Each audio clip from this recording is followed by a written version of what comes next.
Muy buenas tardes, les damos la bienvenida a una sesión más de educación y movimientos sociales. En esta ocasión tenemos el enorme gusto de tener la presencia de la doctora Denise Judo, a quien le agradezco con todo el corazón que haya accedido a darnos esta clase magistral.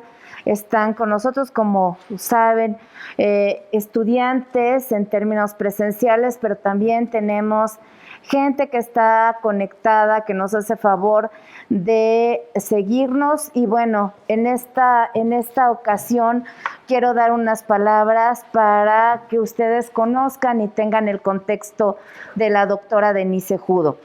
Ella es Denise de Jesús Cejudo Ramos. Ella es investigadora del Instituto de Investigaciones sobre la Universidad y la Educación, el ISUE de la UNAM. Es doctora en Historia Moderna y Contemporánea por el Instituto de Investigaciones Dr. José María Luis Mora, profesora del Colegio de Historia de la UNAM e investigadora nacional nivel 1 del Sistema Nacional de Investigadores del CONACYT. Sus líneas de investigación desde la perspectiva de la historia del tiempo presente son la historia de las instituciones educativas mexicanas en el siglo XX, gobiernos universitarios y movimientos estudiantiles. Es co-coordinadora del seminario Conflictos Universitarios y Movimientos Estudiantiles en América Latina, temas emergentes. Entre sus últimas publicaciones están el libro de autora La Universidad en el Naufragio, el Comité Estudiantil de la Universidad de Sonora y el Conflicto por la Modernización 1991-1992, y coordinó Revisitando el Movimiento Estudiantil de 1968, la historia contemporánea y del tiempo presente en México. Y bueno, pues como verán, es una doctora, no obstante que es muy joven, al mismo tiempo con una gran experiencia en el campo. La idea del día de hoy es que ella nos platique sobre los enfoques históricos para entender los movimientos sociales, por lo cual esto nos representa de gran ayuda para las asignaturas tanto de metodología de la investigación como de la materia de educación y movimientos sociales. También, por supuesto, a las líneas de investigación que están trabajando nuestros doctorantes y maestrantes, que por cierto están aquí presentes. Yo agradezco mucho esto y además les invito a todas y todos que si tienen alguna pregunta que hacer, lo hagan con toda confianza. Yo voy a estar acá, por supuesto, para ir rescatando todas las preguntas de la gente también que se encuentra en línea y trataremos de hacer una interlocución. Pues Denise, te agradezco mucho y bueno, te dejo el escenario y ya te estaremos haciendo algunas preguntitas. Le agradezco mucho a la doctora Guadalupe Olivier por la confianza. Yo parte de la interacción con los movimientos sociales, con el estudio de los movimientos sociales, también lo inicié reconociéndome en esa red de estudios de los movimientos sociales de la cual ella es fundadora. Entonces me fui dando cuenta que son perspectivas distintas, pero que hay muchísimas cuestiones en común. El campo de los movimientos sociales puede ser reconocido desde distintas disciplinas y creo que la historia es una de las más tristes, ¿no? En el escenario teórico, metodológico y monográfico. Desde la sociología dicen, bueno, pues los historiadores nada más hacen cuentos, ¿no? O nos pueden dar cronologías sobre lo que pasó. Desde otros lugares dicen, pues son demasiado empíricos, ¿no? Solamente si tienen un documento, si tienen un testimonio pueden afirmar algo. Les cuesta mucho trabajo a los historiadores afirmar algo, ¿no? Porque pues no utilizan modelos generales, no les gustan las teorías. Estoy hablando, ¿no? desde las críticas y ahorita voy a ir un poquito por ahí porque me interesa posicionar el tema desde el debate, ¿no? Desde el debate que hay con los historiadores. Yo soy historiadora de formación, de licenciatura, maestría y doctorado. Desde la licenciatura, lo primero, desde el inicio de mi formación académica, yo dije, bueno, quiero entrar por el análisis de movimiento estudiantil, pero me interesa, yo soy sonorense. ¿Saben dónde está Sonora? Yo soy sonorense, entonces los únicos trabajos que había ya sobre movimiento estudiantil eran de la Universidad de Sonora. Y desde ahí empecé a preguntarme, bueno, ¿no habrá más estudiantes en Sonora? ¿No habrá otros estudiantes en Sonora? Y ahí es como fui encontrando y ubicando otras experiencias, y me fui a buscar a encontré en una nota de prensa a los normalistas rurales de Sonora, que están en el sur de Sonora. Y ahí vi que había la posibilidad de empezar a trabajar desde otra perspectiva y descentralizando un poquito el discurso. Ahí empezaron mis preguntas, empecé a hacerme preguntas y me decían, bueno, ¿cómo vas a trabajar un tema de 1975, ¿no? Historia, es historia, ¿no? Historia, eso no es historia. Lo que pasa en los últimos 50 años no puede ser estudiado por un historiador. Todavía en mis tiempos de formación, ¿no? Que les estoy hablando del año 2000, hace mucho tiempo, algunos de ustedes estaban naciendo, yo creo. En el año 2000 me decían esto y me insistieron, si vas a estudiar esto, vete a sociología, ¿no? Porque era la escuela que teníamos enseguida de la de historia. Porque los historiadores no hacen estudios tan recientes, los historiadores no tienen herramientas para dar propuestas sobre movimientos sociales. Muy bien. Pues como sonorense también soy muy aferrada, entonces tuve una muy buena experiencia formativa a partir de los primeros intercambios que se hicieron en la Universidad de Sonora, y pude tomar una clase sobre movimientos sociales contemporáneos en la Universidad de Cádiz, en España. Entonces, ese yo creo que fue el momento en el que me di cuenta que algo andaba mal en la academia sonorense en ese momento, porque yo no tenía mucha perspectiva de lo que estaba sucediendo a lo largo y ancho de México. Ese era mi referente, y cuando estoy allá me doy cuenta que hay toda una línea de la sociología histórica que se acercaba completamente a mis intereses investigativos. Quería saber qué había pasado, qué había cambiado con los estudiantes en Sonora en la segunda mitad del siglo XX. Y bueno, eso me alentó, pero también me acercó a perspectivas de análisis bien interesantes. Yo ahí conocí entre el año 2003, 2004 y ya al 2005, conocí a Charles Tilly. Ubican a Charles Tilly muy bien, seguramente, ¿no? O por lo menos lo hemos visto citado. Conocí a Charles Tilly, conocí a Sidney Tarrow, conocí a Doug McAdam, pero también conocí a los otros, digamos, ¿no? Porque era un momento de disputa también entre los teóricos de los movimientos sociales, y conocí a los italianos, a Melucci, Alan Turing, etcétera. Entonces empecé ahí a notar que había distintas formas de abordaje, ¿no? Y lo que más me hacía ruido es el tema de esta sesión y cómo eso se convierte en una perspectiva, o cómo lo retomamos para que poder presentar un trabajo, una investigación desde la perspectiva histórica. ¿Qué es eso de la historia, no? Entonces, frente a una academia que todavía hasta el día de hoy tiene una visión hegemónica, una academia histórica, estoy hablando desde mi lugar, así que no crean que les echo a las de ustedes, ¿no?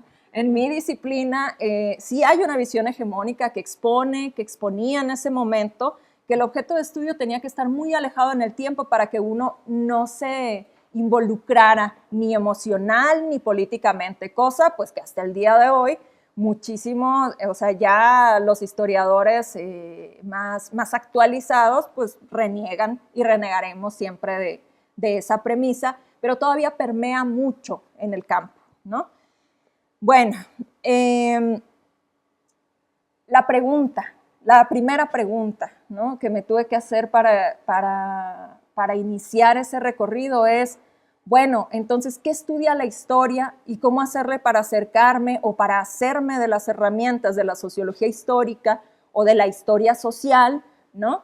Y empezar a trabajar en mis temas de investigación. por supuesto, ahorita ya estoy hablándoles desde el futuro de ese momento, ¿no? Yo ya aprendí, ya hice 2 tesis, ya tengo otra investigación, etcétera, experiencias, y también choqué contra la pared 2 o 3 veces que me leyeron y me dijeron, parece socióloga, como si fuera algo despectivo y malo, ¿no? Desde la historia, pero sí es siempre haciéndome esa pregunta, ¿no? ¿Qué tiene de específico la historia? Y algo que solemos ver y que nos ha pasado a varios compañeros y a mí en las tesis o en los trabajos de la sociología, de la ciencia política, etcétera, es que se percibe que lo histórico son los antecedentes. Se percibe que lo histórico es el primer apartado de la tesis donde uno describe todo lo que pasó alrededor de, ¿no? Y que historia como disciplina es sinónimo de pasado, ¿sí? Y creo que esa es una premisa que nos permite empezar a darle vuelta, ¿no? A discutirla, uno, y a darle vuelta a nuestro acercamiento de los movimientos sociales. Acá adelanto, Charles Tilly va a decir hasta el último momento, hasta su último libro, que no puede haber una buena investigación de movimientos sociales sin historia y sin sociología. Entonces, por eso amo a Charles Tilly, por supuesto, ¿no?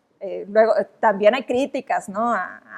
hacia sus propuestas, pero esos principios, digamos, investigativos para mí han sido muy importantes. La historia no es sinónimo de pasado. Ustedes se lo han planteado. O sea, la historia, pensada como disciplina, es la construcción de un relato, la construcción de un relato sobre algo que pasó y de lo que ya no nos podemos hacer, pero que se construye desde el presente y que se reconocen actores, sujetos, discursos, etcétera, que sucedieron en un pasado en el que había expectativas, ¿no? Entonces ahí la historia ya no puede ser planteada en este momento, en el 2022, como la disciplina que estudia el pasado, nada más, sino la disciplina que estudia a los seres humanos en el tiempo, porque tenemos que pensar en los tiempos, en el presente del sujeto, en el futuro, desde el que está escribiendo el historiador, desde el que se interesa el historiador, ¿no? El pasado del historiador también y el pasado del sujeto. Ahí empiezan a interrelacionarse discurso, experiencia. Entonces se dice que la historiografía, el estudio de la historia, ¿no? Construye ese tipo de discursos. Este tipo de discursos que no solamente son el pasado. El pasado no lo podemos tocar, el pasado no lo podemos recrear, el pasado no lo podemos volver a ver. Lo que tenemos son interpretaciones del pasado. Eso es algo que nos repetimos y nos parecen obviedades, pero que finalmente nos permiten ir construyendo algunos, digamos, sentidos comunes para después construir presupuestos metodológicos, ¿no? Entonces, es muy importante que al momento, bueno, para los que tratamos de plantear un proyecto desde la disciplina histórica, ubicar esto. Cuando pensamos en los movimientos sociales, nuestra perspectiva histórica va mucho más allá de un antecedente o de un contexto. La perspectiva histórica está en los sujetos que constituyen al movimiento social, está en la construcción del movimiento social, está en las condiciones de posibilidad para que ese movimiento social surja, como dice Barrington Moore, ¿no? Cuando se den las condiciones, cuando haya algo que sea considerado un agravio, ¿no? Entonces, yo creo que para empezar esta charla es muy importante poner eso en perspectiva, justamente para que después de esto o en un ratito más discutamos esta idea de historia no es pasado, ¿no? Sí, pensamos en la palabra historia como relato, sí, pero eso es otra cosa, ¿no? Contamos un cuento, ese es un relato, esa es una historia o una story, como se diferencia en inglés, ¿no? Ver la diferencia entre story y history. Es también lo mismo acá como disciplina y como relato. Muy bien. Entonces, la historia como disciplina tiene consensuados límites metodológicos y teóricos. y siempre va a estar pensando, y que ya es un lugar súper común, ¿no? En el siglo XX, decir, bueno, toda historia se escribe desde el presente. Sí, toda historia se escribe desde el presente. En ese sentido, el historiador no vive en el pasado, ¿no? Sino construye sus presupuestos desde el momento de producción en el que le toca estar. No es lo mismo lo que yo les contaba ahorita. Yo inicio una investigación en 2005 sobre el normalismo rural, sobre estudiantes de normal rural organizados para apoyar a campesinos en el sur de Sonora, a lo que podría preguntar en este momento con los 13, 14 años de discusión que hay sobre los movimientos sociales, sobre los presupuestos, sobre las fuentes con las que podemos trabajar, pues por supuesto que no va a ser lo mismo. Entonces el contexto de producción importa. A los historiadores les importa muchísimo eso. Por eso, si ustedes van a las escuelas de historia, se van a dar cuenta que hay muchas clases de historiografía. ¿Qué es eso? ¿Cómo se ha estudiado el pasado, ¿no? El devenir del hombre en el tiempo. ¿Por qué? Porque tenemos que saber cuándo lo escribiste, en qué contexto lo escribiste, cuáles son las condiciones políticas a partir de que construiste este proyecto de investigación, este artículo, ¿sí? Por eso, para nosotras y nosotros es muy importante por ejemplo, las publicaciones, ¿no? Nos vamos y revisamos qué se escribió sobre movimiento estudiantil, en mi caso, ¿no? En la década de los 90, y por qué es importante, y vemos ciertas líneas interpretativas comunes. Para nosotros es muy importante eso, dónde estamos parados, pero que metodológicamente se le llama el lugar de enunciación, ¿no? El momento de producción, todos estos ejes historiográficos. Bueno, uno de los campos que ha sido como más revolucionarios a lo largo del siglo XX para la historia, ¿no? Por lo menos en el caso occidental, ha sido la historia social. Pero a mí me llama mucho la atención, y esta no es pelea, es discusión entre académicos, ¿no? Que quienes hacen historia social reniegan mucho de los sociólogos, pero mucho de las propuestas sociológicas, y dicen, cuando presentan una tesis, algunos estudiantes, y traen un concepto, una categoría o una propuesta analítica y la hacen explícita, dicen, ya vienes a aplicar tu modelo, entonces ya tienes el resultado. No, no sirve, eso para la historia no sirve, ¿no?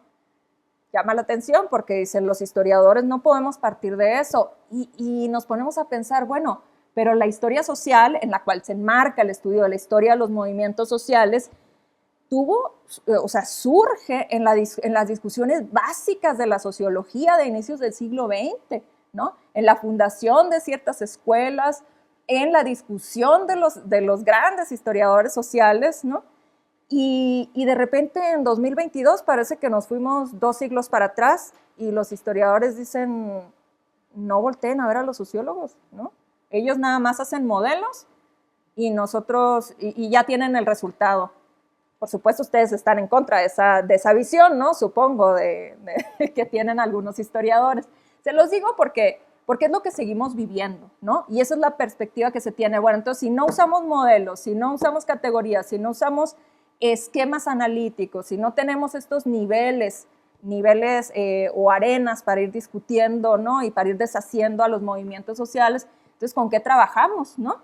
Y parte de lo que se le ha criticado a los historiadores, parece que estoy contra los historiadores, no, ahorita estoy en la crítica, pero ahorita vamos para allá, vamos a la propuesta, ¿no? Parte de lo que se les critica es justamente eso, dicen, bueno, pues son meramente empiristas, van, agarran un montón de documentos, o van y hablan con la gente, ya se animaron a hablar con la gente los historiadores, ¿no? Ya se animaron a producir sus propias fuentes a finales del siglo XX. Sí, pero ¿qué hacen con eso, no? Es meramente empírico, o sea, lo que la fuente te diga, eso es lo que pasó. Y lo que dicen lo que se dice desde fuera los historiadores son muy poco críticos en el análisis, y a veces ahistóricos, ¿no? Eso está súper, bueno, ya iba a caer en el coloquialismo y nos están grabando. No, es súper rudo escuchar eso, ¿no? Yo justamente en mi tesis doctoral, una de las cosas que puse en la introducción fue gracias al acercamiento a la sociología histórica, a estos proyectos, ¿no?, de renovación como los de Tilly, Tarrow y McAdam, gracias a ellos pude entender cómo historizar un movimiento estudiantil. Y por supuesto que fue grosero para algunos historiadores, ¿no? O sea, fue así como, oye, ¿cómo que los sociólogos te enseñan a historizar? Y lo que hice fue argumentar a lo largo del trabajo, por supuesto, ¿no? Bueno, ¿a dónde voy? ¿No? ¿A dónde voy con todos estos cuentos sobre la disciplina? En primer lugar, como les decía, es importante, recapitulo rápido, es importante pensar a la disciplina como algo que no es sinónimo del pasado, ¿no? 1. 2, los historiadores no tienen, la perspectiva histórica no es solamente hablar de los hechos que sucedieron o que antecedieron al movimiento social, ¿no? Los historiadores pueden hacer análisis de los eventos recientes y de lo que está sucediendo en el presente, sí lo pueden hacer, ¿sí? Tienen herramientas para hacerlos. No, uno de sus ejes que han sido, desde el nacimiento de la disciplina, el hecho de que la objetividad se tome a partir del alejamiento del objeto de estudio, eso ya está mucho más que discutido, ¿no? Entonces, la perspectiva histórica está mucho más allá de la distancia temporal, ¿no? Lo que nos permitiría decir por dónde le entro, ¿no?, desde la historia, es todo esto que les platicaba hace ratito, es qué podemos ver en el movimiento social o alrededor de él, ¿no?, en el nivel contextual o macrosociológico, en el mesosociológico, en el microsociológico, qué relaciones de cambio y continuidad vemos ahí que nos permitan reconocer, analizar un hecho, un proceso, un sujeto, un discurso, ¿no?, dentro de los movimientos sociales. Pensar simplemente el hecho de que el movimiento social cambia en el tiempo, en su tiempo, es insertar la perspectiva histórica. Cambio y continuidad. Pasado, presente, futuro. Las líneas del tiempo, dicen que nada más por cuestiones analíticas hablamos de línea, porque ya sabemos que el tiempo es otra cosa, ¿no? Pero es importante pensar en cambio y continuidad ahí dentro. Uno de los textos que a mí me ha resultado más interesante y ha sido muy poco citado y reconocido es el de Brian Deal y Ronald Amizad. Ellos escribieron un texto que se llama Historiadores y el estudio de la protesta, que está en el Handbook de Movimientos Sociales a través de las disciplinas, que se publicó en 2009-2010. Entre 2009 y 2010, no recuerdo exactamente la fecha. Se los puedo pasar si lo necesitan, porque es un gran texto, un gran libro. Y el último texto es sobre los historiadores. ¿Qué sugieren? ¿Qué sugieren estos autores? Dicen justamente parte de lo que uno a tientas va reconociendo al momento de empezar a hacer una investigación. Dice, los historiadores hacen una gran aportación en términos empíricos. ¿Qué significa eso? Que nos dan un montón de información sobre los movimientos sociales, un montón. ¿Quiénes son? Trayectorias de la gente que participa en las acciones colectivas, políticas, en los movimientos sociales. Nos dan antecedentes, nos dan a conocer cómo son específicamente los movimientos en zonas que nadie había visto antes, ¿no? A los historiadores les gustan las cositas extrañas, ¿no? Y así las deshacen muy bien, nos dan muchos detalles. Dicen, en ese sentido, es esta gran aportación en términos empíricos. Agregan matices, dicen, ¿no? Porque en nuestra disciplina, aunque también hacemos estudios comparativos, nos interesa muchísimo reconocer cuál es la especificidad de lo que estamos estudiando, ¿sí? No puede ser lo mismo un movimiento estudiantil en 1990 en Sonora que uno en la Ciudad de México en la UNAM. ¿O sí? Y ahí empiezan las preguntas. ¿Podemos hacer comparaciones? Ajá, pero también vamos a reconocer particularidades, matices, ¿no? Que es lo que dicen estos autores que tenemos como ventaja, ¿no? Además, la utilización de fuentes, somos tremendamente exhaustivos, ahora estoy hablando bien de los historiadores, tremendamente exhaustivos en las fuentes de información, ¿no? La utilización de archivos, la utilización de fuentes oficiales, la construcción de testimonios, el uso de la prensa, que es muy socorrido para el análisis de los movimientos sociales. En el momento, hoy ya se hace también para los estudios históricos, etnografía, ¿no? Trabajo etnográfico cuando los movimientos están sucediendo. Una profesora, no voy a decir de dónde, una profesora le decía a una estudiante que quería hacer un trabajo, que quiere y lo va a hacer, un trabajo sobre los movimientos feministas, le decía, no puedes hacer un estudio histórico de algo que está sucediendo, ¿no? Y le dice ella, pues, ok, profesora, usted no es sujeto histórico, ¿no? Usted no se reconoce con un bagaje, ¿no? ¿Y por qué usted reniega de que esto no es historia? Ahí hay toda una construcción, ¿no? De ideas, de sentido, de disciplina, que se reconoce como histórico, y un ejercicio, la perspectiva histórica, te permite reconocer eso, ¿no? En ideas, en procesos, en sujetos.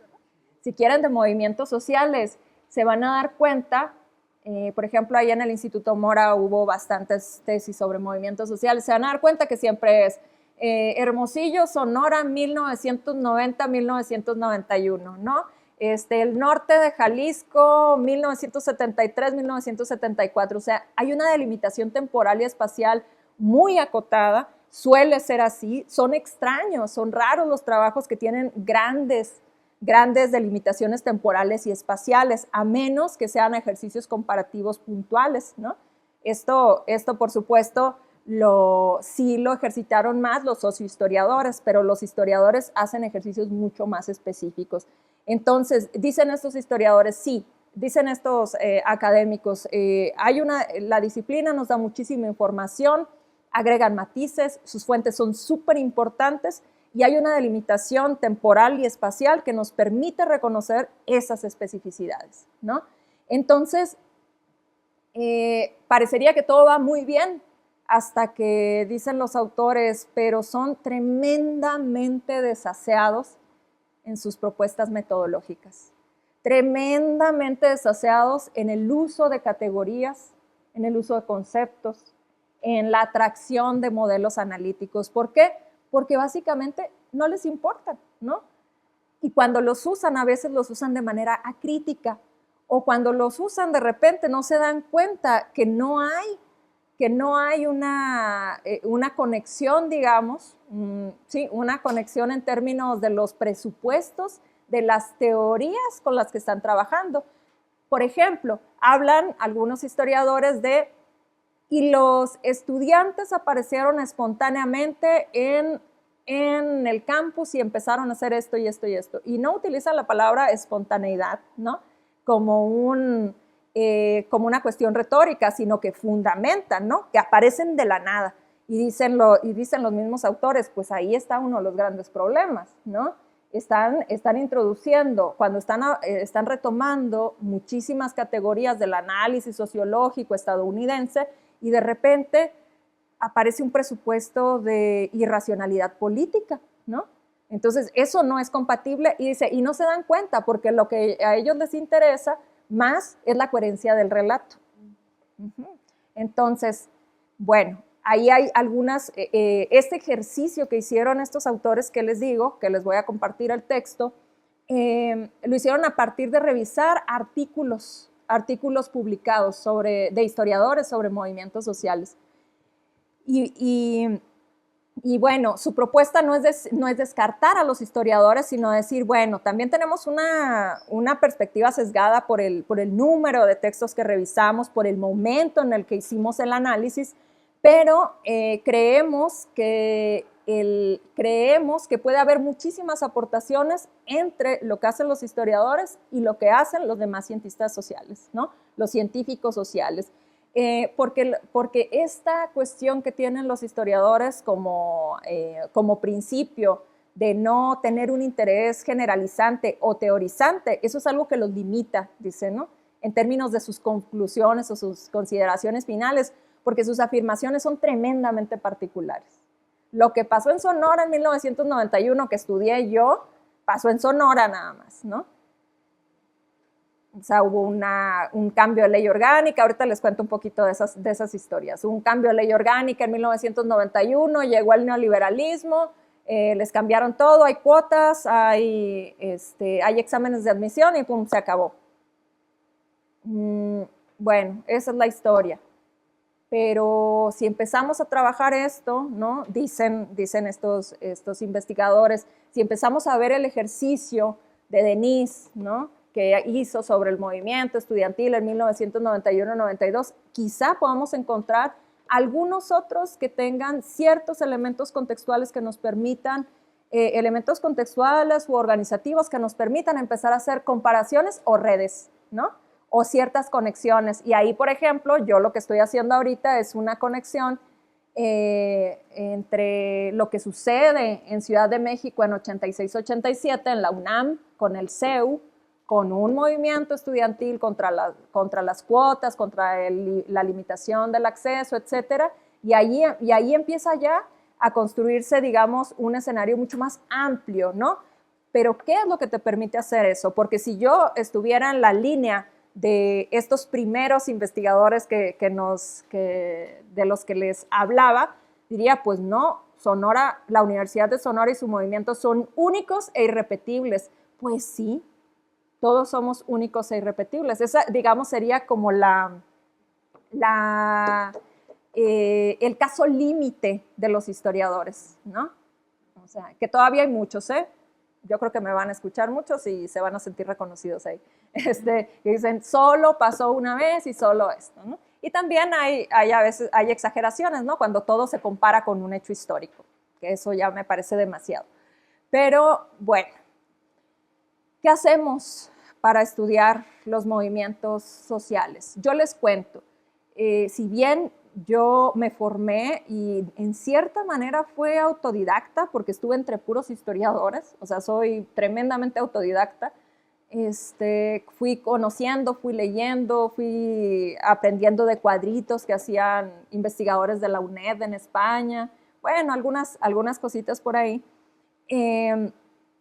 Tuve que ir empezando a reconocer todo eso en la historiografía de los movimientos estudiantiles, que era lo que a mí me interesaba. Entonces voy a ir o les voy a plantear algunas cuestiones que yo he pensado, ¿no? Y que planteé al final de mi tesis doctoral como una pequeña propuesta, tremendamente humildita, ¿eh? O sea, no crean que es la superpropuesta, pero que permite ahí deslizar algunas de las preocupaciones de cómo pensar históricamente los movimientos estudiantiles, ¿no? Creo que ha sido importante para esto también que en mi caso yo me formé en un instituto que cree en la interdisciplina, ¿sí? Un instituto en el que hay historia moderna y contemporánea, un instituto que sí considera que la historia nos llega hasta el día de hoy, ¿no? Entonces, eso también pesa mucho en la construcción de las investigaciones. Tenemos que hablar en términos también académicos y de las instituciones, ¿no? ¿Qué nos permiten hacer? ¿Qué no nos permiten hacer? Y afortunadamente hoy estoy también en un instituto en el que estoy trabajando los años 80 en la UNAM desde la perspectiva histórica, cosa que creo que va a ser interesante, ¿no? Pero bueno, según Tilly, habría tres cuestiones como muy importantes en las que la historia nos puede ayudar. Explica los motivos, dice, sociales, explica los motivos sociales y políticos que nos permitan reconocer los rasgos específicos en los que se producen ciertos movimientos sociales. Sin el análisis de histórico de esos contextos que también les dicen, ¿no? No podemos reconocer algunos movimientos sociales. Insisto con lo de Barrington Moore, un agravio no es lo mismo en el 2000 que en el 2022, ¿no? Por ejemplo, en el caso del movimiento feminista en las universidades, ¿no? O en las instituciones de educación superior, no es lo mismo un agravio vivido en inicios de siglo que hoy. No era considerado lo mismo, ¿no? O como a mí, que en el kinder una vez me hincaron en unas, ¿cómo les dicen aquí? Fichas, corcholatas, ¿sí? En unas corcholatas porque no contesté algo, ¿no? Eso era reconocido como un castigo normal, ¿no? 5 segundos, una cosa así, no fue tan grave, ¿no? Pero, bueno, no fue tan grave en ese momento, pero lo digo hoy y suena como algo, ajá, no es reconocido como un agravio. Entonces, ¿importa el momento? Ajá. Y dice Tilly, pues es importantísimo ubicar eso. No un contexto improductivo, no saber cómo estaba la agricultura, la economía, que me imagino que ya les ha tocado leer trabajos así, ¿no? ¿Qué había hecho el presidente 2 días antes? No, o sea, reconocer contextos productivos que tengan que ver y que condicionen el surgimiento de ciertos movimientos sociales, ¿no? Y que se diferencian de otras formas de hacer política, ¿no? Como Sidney Tarrow, ¿no? Que dice en su libro El poder en movimiento, ya saben que tiene 3 ediciones. En la primera, él estaba emocionadísimo porque decía, ya llegamos, ya tenemos una sociedad de movimientos sociales, ¿no? Y ustedes lo leen y dicen, órale, muy bien, lo logramos. Si lo leen ahora, dicen, este señor está desfasado, pero si leen su tercera edición, la introducción de la tercera edición, donde deshace y rehace el tercer capítulo, cambia por completo el planteamiento de la primera parte y dice, me equivoqué y tengo que volver a escribir, y tengo que reescribir este libro porque no hubo una sociedad de movimientos sociales, ¿no? Los 2000 nos pegaron, ¿no? En ese sentido, pues es muy importante reconocer ese espacio histórico, ¿no? Esa densidad histórica que está alrededor del observador. También las formas en las que nos organizamos, las formas en las que se organizan los movimientos sociales, dice Tilly, que son bien importantes. Por ejemplo, hoy que encontramos ya a profesionales de los movimientos sociales, es algo que no veríamos en otros momentos y que solo reconocemos a partir de un esquema nuevo de ordenamiento social, ¿no? O sea, los profesionales de los movimientos sociales o los grandes movimientos sociales que quizá ustedes no consideran que lo sean, pero ellos sí lo consideran como Greenpeace, ¿no? Que tienen todo un modelo en el que yo soy parte del movimiento social si yo doy mi cuota, y eso es una participación. Entonces, ese reconocimiento de formas organizativas también tiene que ver con procesos históricos específicos, con tradiciones y con formas de relacionarse también, pero vamos a las diferentes escalas, a lo macro, a lo meso, a lo micro, que eso nos permitiría ir reconociendo, digamos, ¿no? Históricamente cómo se producen ese tipo de organizaciones de movimientos sociales. Y bueno, desde mi experiencia, les digo, quería plantearles esto desde los puntos de vista de Tilly, porque es algo que ha permeado muchísimo. Ustedes si leen, si empiezan a buscar artículos sobre movimientos estudiantiles en América Latina, van a encontrar citado a Tilly en todas partes, citado a Tarrow en todas partes, ¿no? Para lo que les piden los revisores por pares, que es defina cómo está planteando movimiento estudiantil, o defina porque está hablando de contienda política, o defina esto, y hasta ahí paramos, ¿no? Entonces, por eso me interesaba plantearles un poquito esta propuesta de Tilly, ¿no? Que dice, hay que fijarnos en todo, y puede ser que en 20 cuartillas que podemos hacer un artículo sobre un movimiento social no podemos decirlo todo, pero sí hay que reconocer ciertos presupuestos. En el caso de los movimientos estudiantiles mexicanos, yo me puse a hacer un trabajo historiográfico durante 2 años en la estancia postdoctoral que hice en el ISUE, y lo que hice fue recuperar la mayor parte de textos que pudiera sobre historia de los movimientos estudiantiles en México. De todo, desde Baja California hasta Chiapas, hasta Yucatán, hasta lo poco que pude, ¿no? Porque no hay mucho tampoco. Y ahí empecé a ubicar, ¿no? Más o menos cuando empieza el auge de producción de los movimientos, sobre los movimientos estudiantiles, cuáles son los principales problemas que están planteando, ¿no? Y hay algo que me llamó mucho la atención y que me hizo reconocer algo que pues sí cuesta mucho trabajo decirlo, pero que había una matriz de interpretación que deshistorizaba, por lo menos en términos de los argumentos generales, la mayor parte de los movimientos estudiantiles mexicanos. Y que es que todos empezaban o que todos reflexionaban a partir de la experiencia del movimiento estudiantil de 1968, ¿sí? A eso, pues le pusimos así como, bueno, le puse de nombre una matriz de interpretación, ¿no? Y lo que presenté ahí fue pues, todo lo que hemos escrito en México, desde los movimientos en Sonora, Sinaloa, Zacatecas, San Luis Potosí, etcétera.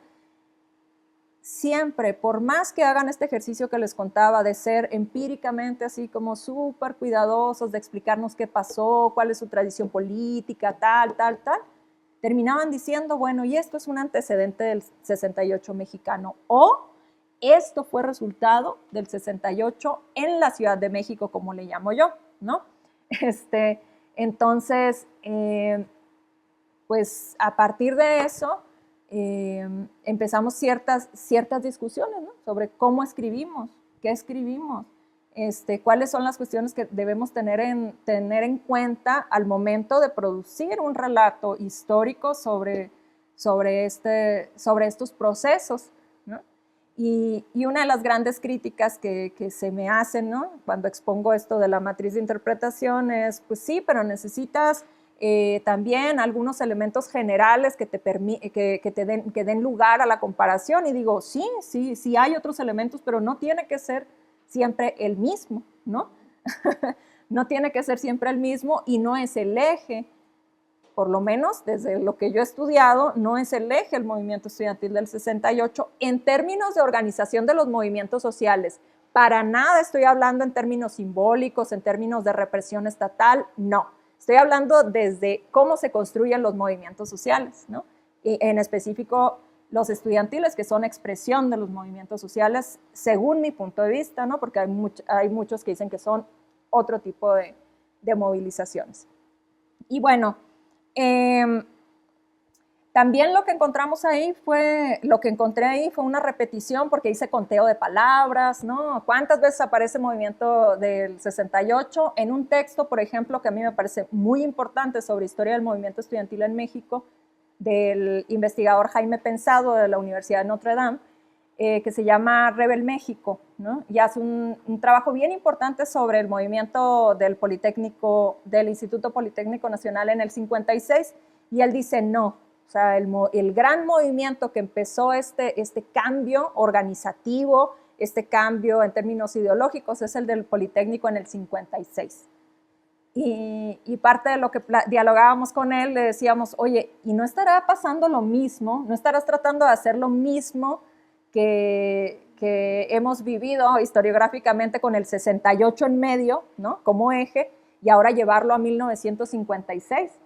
Y bueno, se puso buena la discusión y él ya reescribió otro artículo sobre eso y ya nos presentó otras hipótesis. Fue interesante.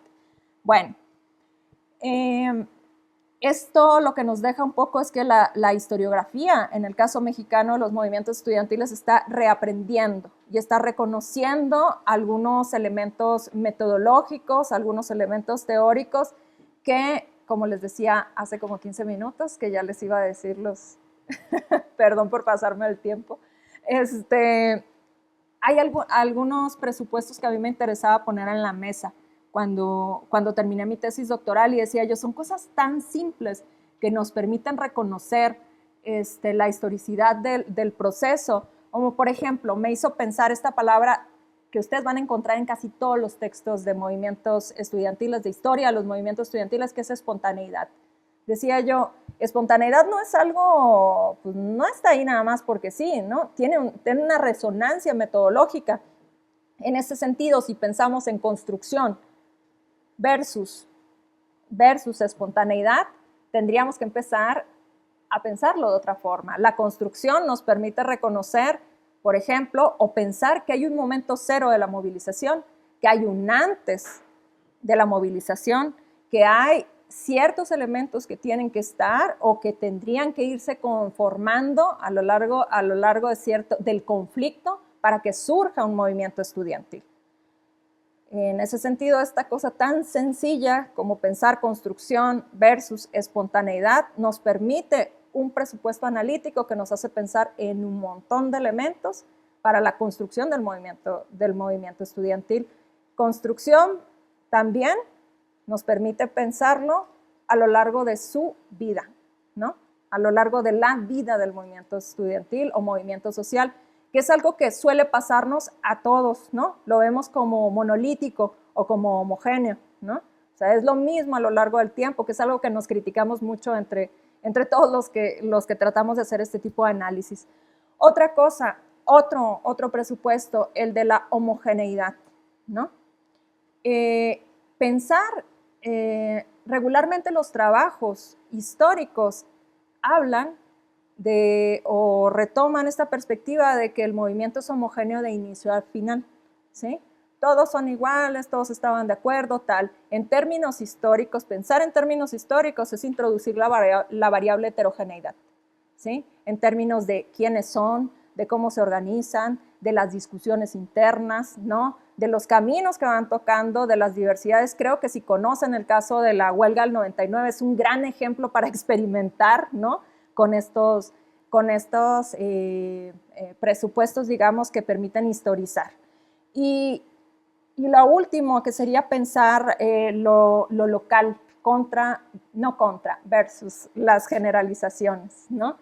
Pensar lo local, y es la que más me han criticado, ¿no? Les digo yo, siempre hay que pensar en la especificidad de lo local, reconocer las culturas políticas, ¿no? De los espacios, de las instituciones educativas, pensar a las instituciones educativas como espacios de conflicto, ¿no?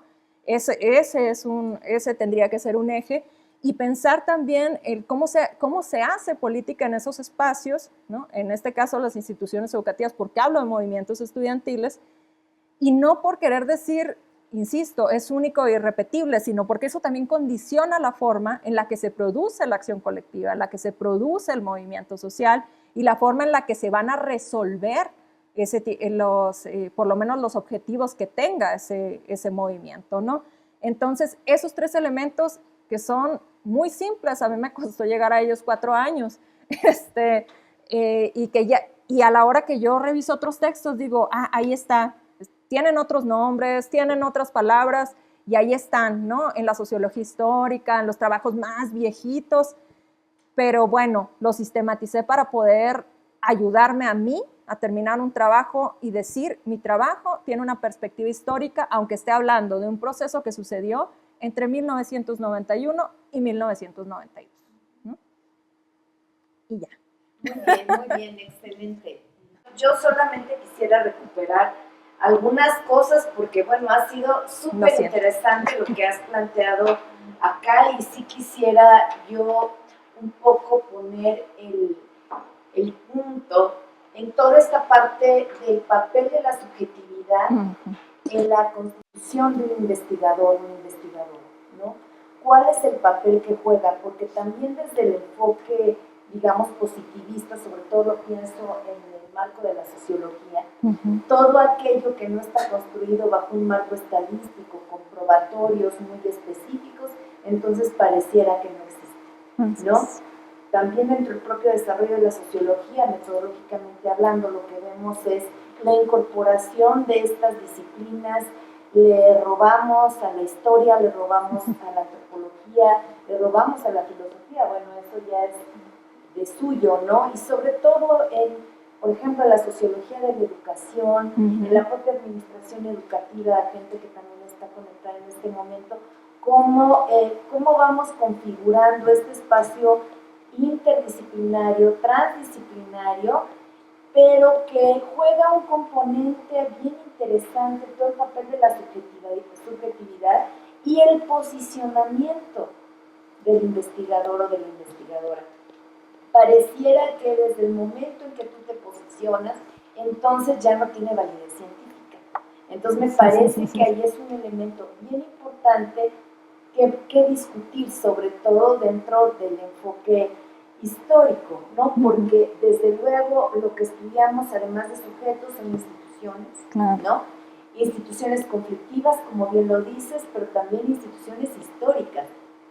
Son instituciones que se han constituido históricamente en un trayecto de reconocimiento conflictivo también, también hay. Entonces, me gustaría un poco que nos platicaras sobre ese posicionamiento de la investigación, sobre todo del historiador, historiadora en este caso, y ahí sí también subrayo el asunto del género, porque es bien importante, que va trascendiendo y a lo mejor podemos entender esta distinción entre la sociología histórica y la historia social. Y la historia social. Como estos dos grandes vertientes que creo que sería muy importante comprender. Bueno, sí, es la pregunta del millón, ¿no? Pero justamente es algo que hemos discutido mucho desde la historia del tiempo presente, ¿no?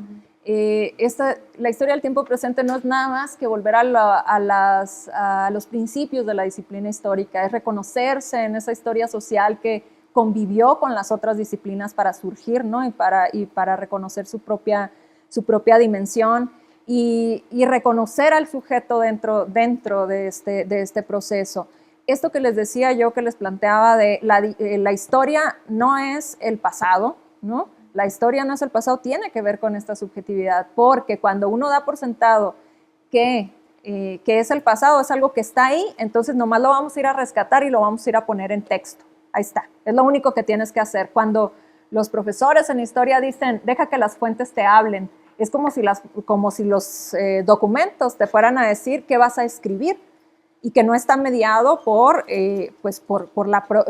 todo el proceso de formación de los historiadores y por un planteamiento sobre qué es la disciplina. En ese sentido, yo me posicioné al inicio diciendo, pues no, estamos hablando de una relación entre el sujeto, entre el momento de producción, el lugar de producción, la formación que tiene y la forma en la que te acercas al objeto, sujeto, proceso, discurso, etcétera, ¿no? Para no discutir eso ahorita.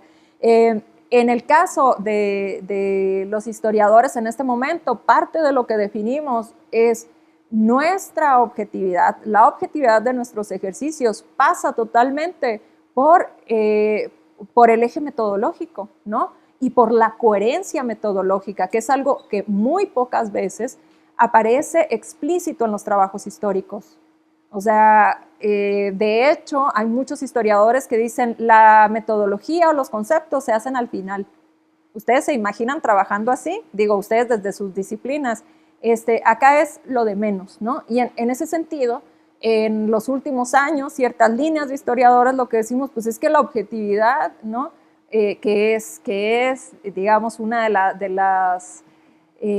los elementos a seguir en las ciencias sociales, ¿no? O sea, lo tenemos ahí como posibilidad, ¿no? Como algo que nos permite ir construyendo, pero pues como nos lo hemos imaginado desde el positivismo, no lo vamos a lograr. Si lo pensamos en términos de la construcción disciplinaria que tenemos en el presente, pues sí, o sea, ahí están los elementos metodológicos que nos permiten poner límites, definir cuáles son los ejes, hasta dónde llega nuestro trabajo de investigación, ¿no? En ese sentido, una de las cuestiones que, bueno, en mi caso que he trabajado con entrevistas, ¿no? Desde la historia oral, yo me posicionaba mucho más en esta línea de la historia oral en un primer momento y poco a poco he ido cambiando y digo, bueno, en este momento estoy en la historia política, ¿no? Entonces, eso ha sido para mí muy importante irlo definiendo. Desde la historia oral tenemos elementos muy, muy explícitos sobre cómo acercarte a los sujetos, ¿no? A tus informantes, cómo hablar con ellos, ¿no? Cómo acercarte. Y una de las cuestiones que mencionas, ¿no? La cuestión del género.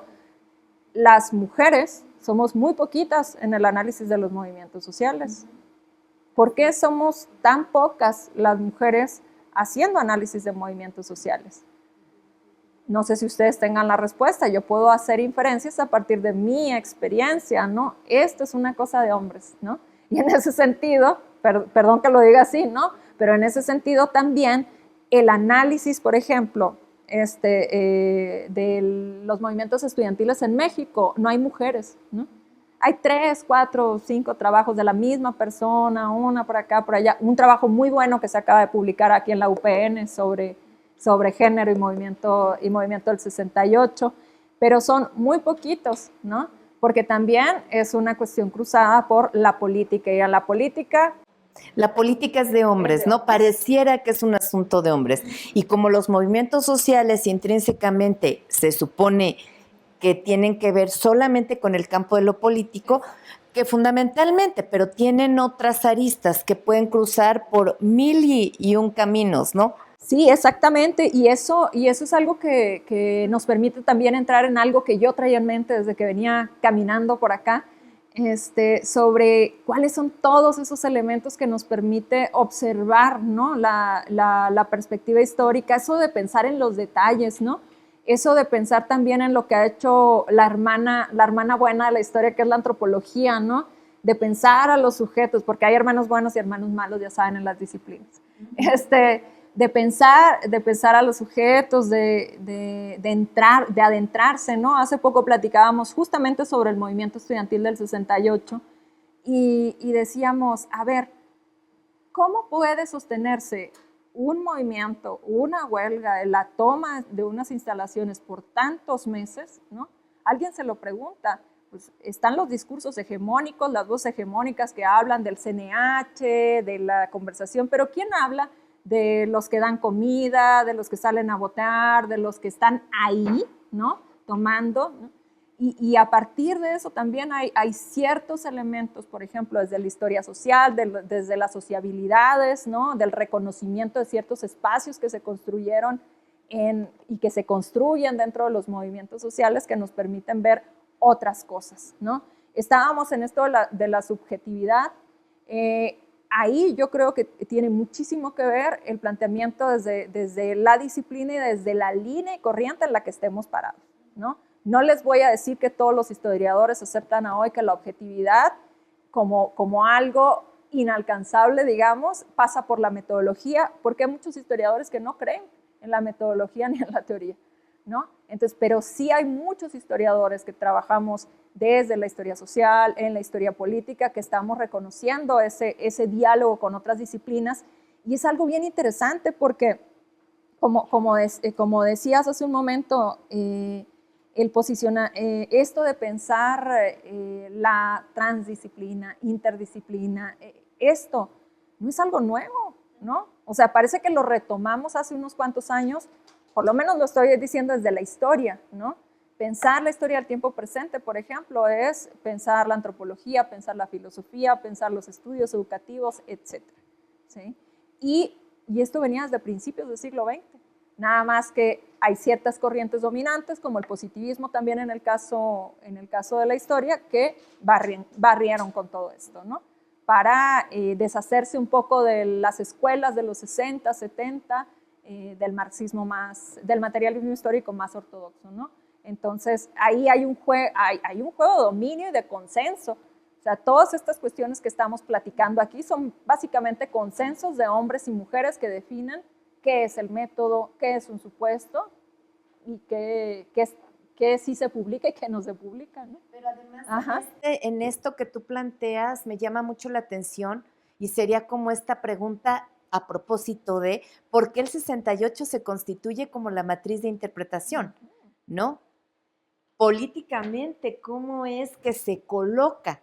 Y ahí podríamos escudriñar en quiénes escribieron la historia del 68 en su momento, quiénes se colocan después como producto de esos liderazgos, ¿no? Y por qué las mujeres figuran bastante poco, no solamente en la propia historia, pues me refiero como protagonistas de, sino siempre van quedando como relegadas, sino después como científicas sociales también van quedando relegadas y efectivamente yo coincido contigo en los estudios de los movimientos sociales. Muy pocas le hemos entrado. Y bueno, no quisiera yo como acapar, tengo 1000 cosas aquí, pero más bien me gustaría que acá, si tienen alguna pregunta, sobre todo dar un espacio. No sé si alguien quisiera. Jesús, por favor. Comentario. Doctora, yo estoy haciendo mi tesis doctoral acerca de las educadoras de preescolar y quiero ver cómo este movimiento, bueno, se puede hablar de movimiento social, ¿qué opinión te merece desde la perspectiva histórica movimiento social y acción colectiva bajo el gran marco del movimiento feminista? ¿Cómo se puede interpretar? ¿Desde un movimiento social o de una acción colectiva? Bueno, pregunta el millón en el momento, pero es súper interesante, ¿no? O sea, si nos vamos a las cuestiones más básicas y fundamentales del movimiento social, en este momento tendríamos, ¿no? 28 de marzo, tendríamos la dispersión de lo que fue el movimiento feminista, ¿no? Pero desde el análisis y desde lo poco que le he entrado a este tema, yo considero que son expresiones de acciones colectivas políticas, ¿no?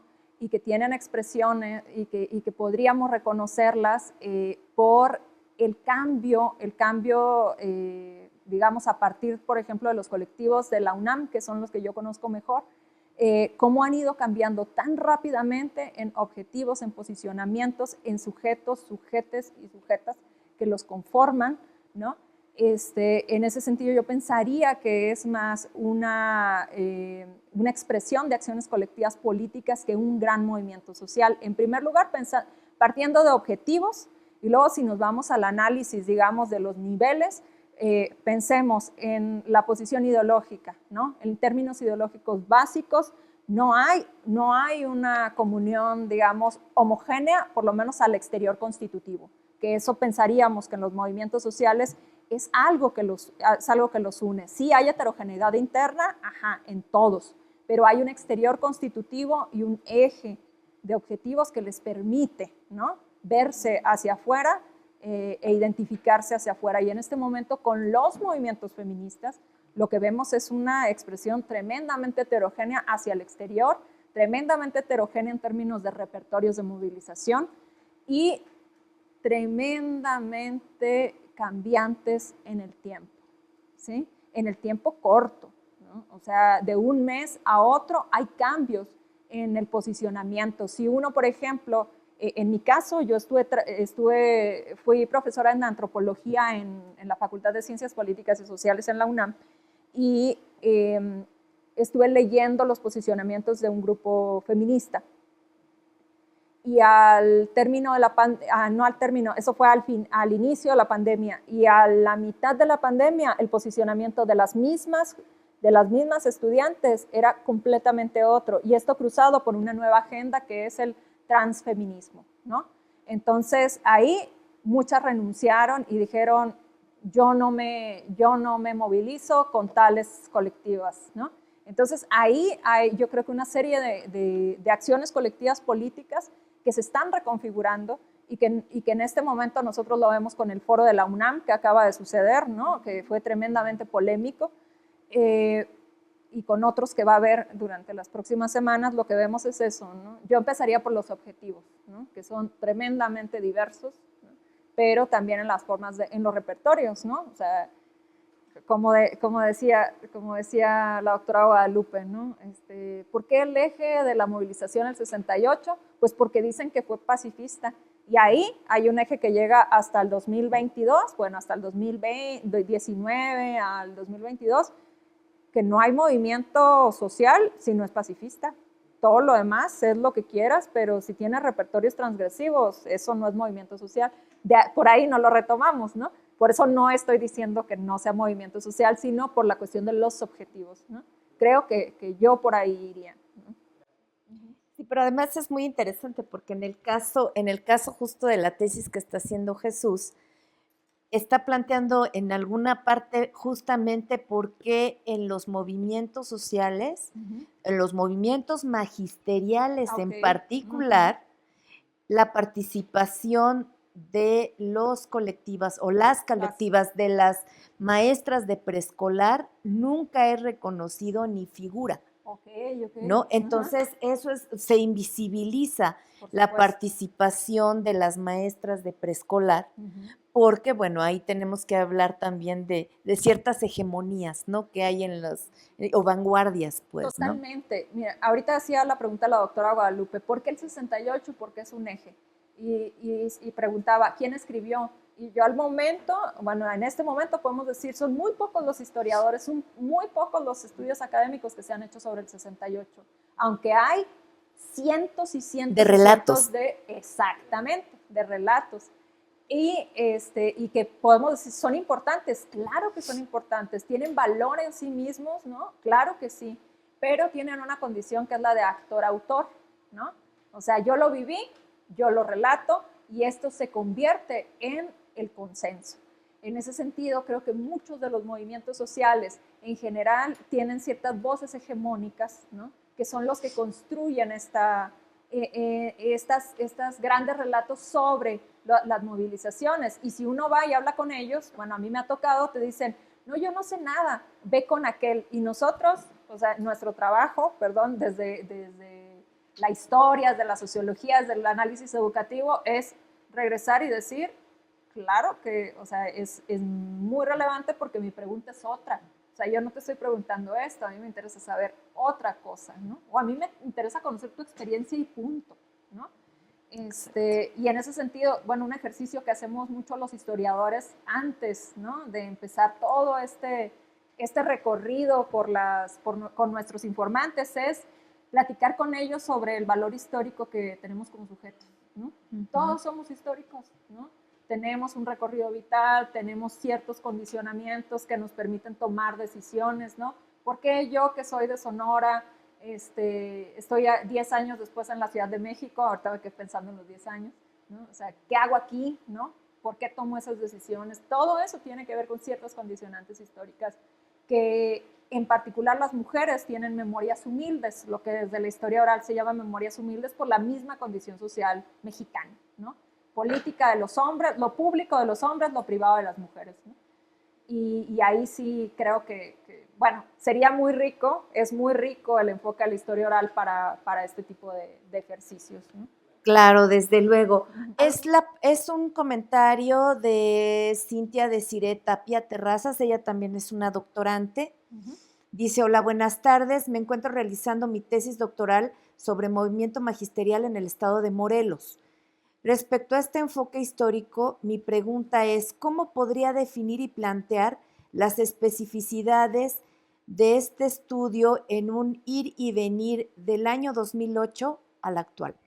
Que esto es lo que nos sucede muchísimo cuando estamos trabajando temas que para los historiadores van a decir son muy recientes, ¿no? ¿Cómo hacemos para ver la perspectiva histórica? Me preguntaba un estudiante, ¿no? Profesora, ¿y hasta dónde tengo que llevar los antecedentes para poder hacer ver a mi trabajo histórico? Y le digo, no, aquí la cuestión es, a ver, ¿quieres reconocer al movimiento magisterial históricamente entre el 2008 y el 2022? Supongo que cierra en 2021 o 2022. Ahí la cuestión es volver a los ejes analíticos, ¿no? Y yo lo pensaría, supongo que lo está viendo internamente o en términos organizativos, ¿no?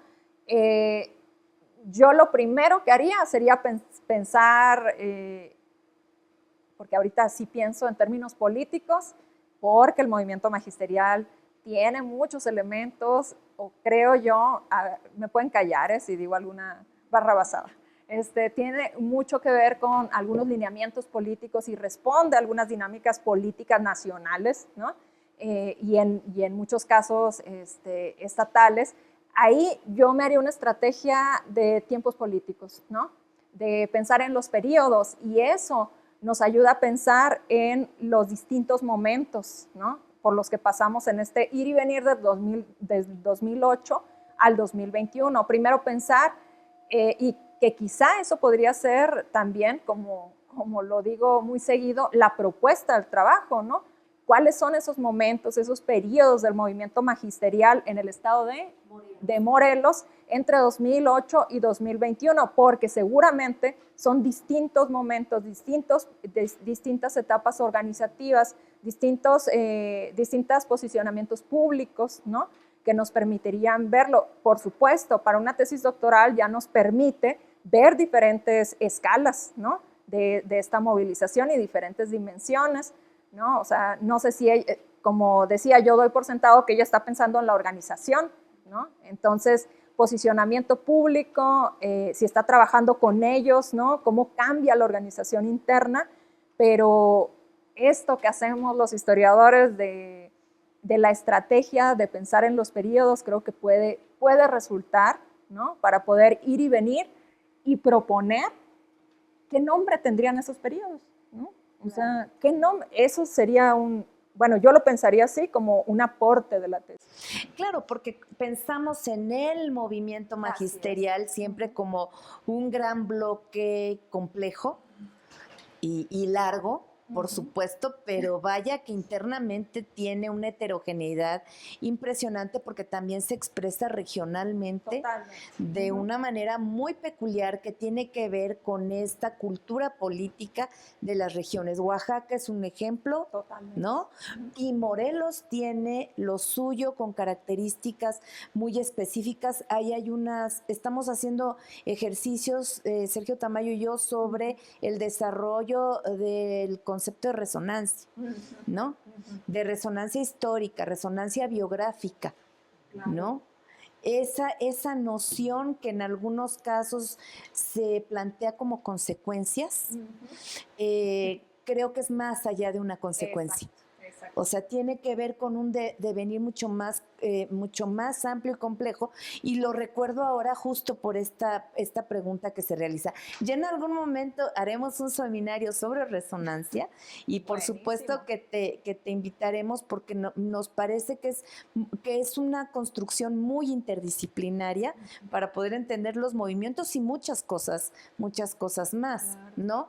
Y de hecho, decir que también una parte importante es estudiar, yo diría, lo dejaríamos también para otro momento, la desmovilización, porque hablamos de los movimientos, pero intrínsecamente hay que hablar de los procesos de desmovilización, y lo recuerdo por estas etapas que también tú planteas que puede haber y siempre hay en una movilización, hay una desmovilización también en estos ciclos, ¿no? Sí, y algo en lo que pensaba ahora que plantean, que están planteando esta cuestión de resonancias, no lo había llevado para allá. Yo justamente hago muchos dibujos cuando estoy trabajando, ¿no? O sea, es mi forma de pensarlo, y regularmente cuando voy a clase y vemos lo de la matriz de interpretación del 68, quito el 68 del centro, lo pongo igual con otras bolitas y empiezo a dibujar una espirales, y la doctora me acaba de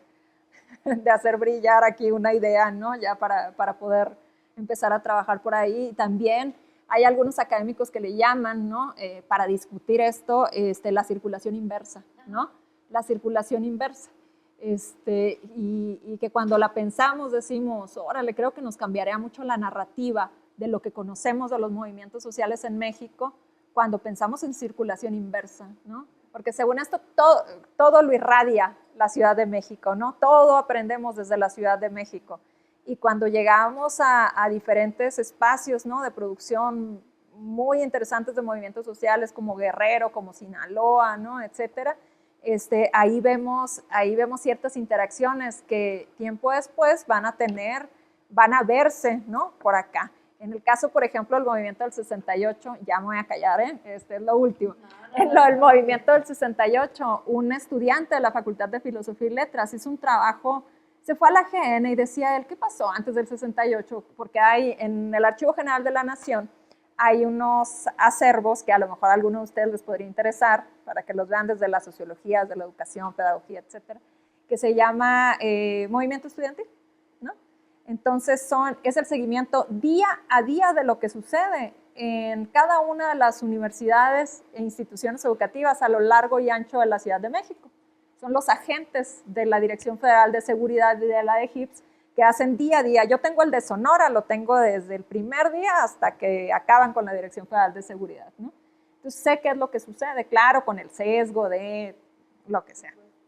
Pero bueno, es muy, me pareció a mí, bueno, bien interesante que este muchacho se fue a la GN y encuentra que hay un movimiento estudiantil en Chihuahua un año antes, en 1967, y dice, están las federaciones de agricultura a todo lo que dan, las federaciones de las escuelas agrícolas de Chapingo, el Politécnico tiene una fuerza espectacular allá en Chihuahua, ¿no? Se mueven hasta Tamaulipas, hablan con el presidente, ¿no? Está Gustavo Díaz Ordaz ahí en medio de todo esto, al final terminan resolviendo, pero hay toda una interacción tan interesante de repertorios, de formas organizativas, que extrañamente de las que no se hablan en 68, y cuando uno empieza a ver, por ejemplo, los nuevos libros de los colectivos del Politécnico, empiezas a ver, mira, aquí ya venía la gente organizada del Politécnico,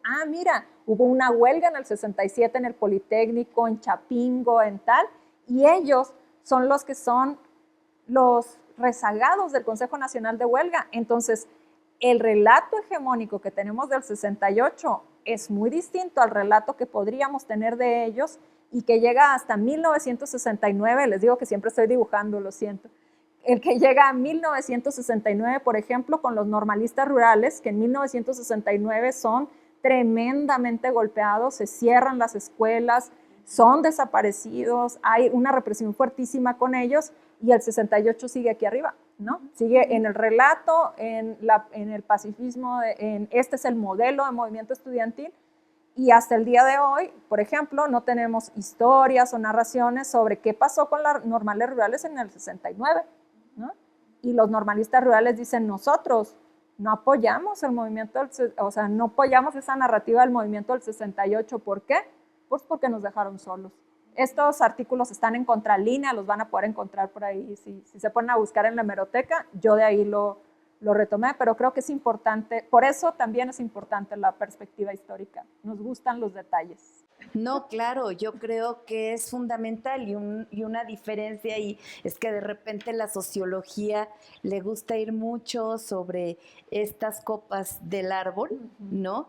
Cuando sí a los historiadores les gusta escudriñar por esas ramas. Y creo que hay que ver la importancia de lo que otras disciplinas nos pueden dar. Pues el tiempo se nos terminó. De veras que te agradezco muchísimo, aprendimos muchísimo de ti en esta sesión y bueno, te invitamos para otros momentos y otras sesiones. Muchísimas gracias a quienes estuvieron presencialmente, a quienes nos acompañaron en la lejanía, a todo el staff de difusión, un gran agradecimiento y también de los salones electrónicos, muchísimas gracias y nos vemos en la siguiente sesión. Muchas gracias.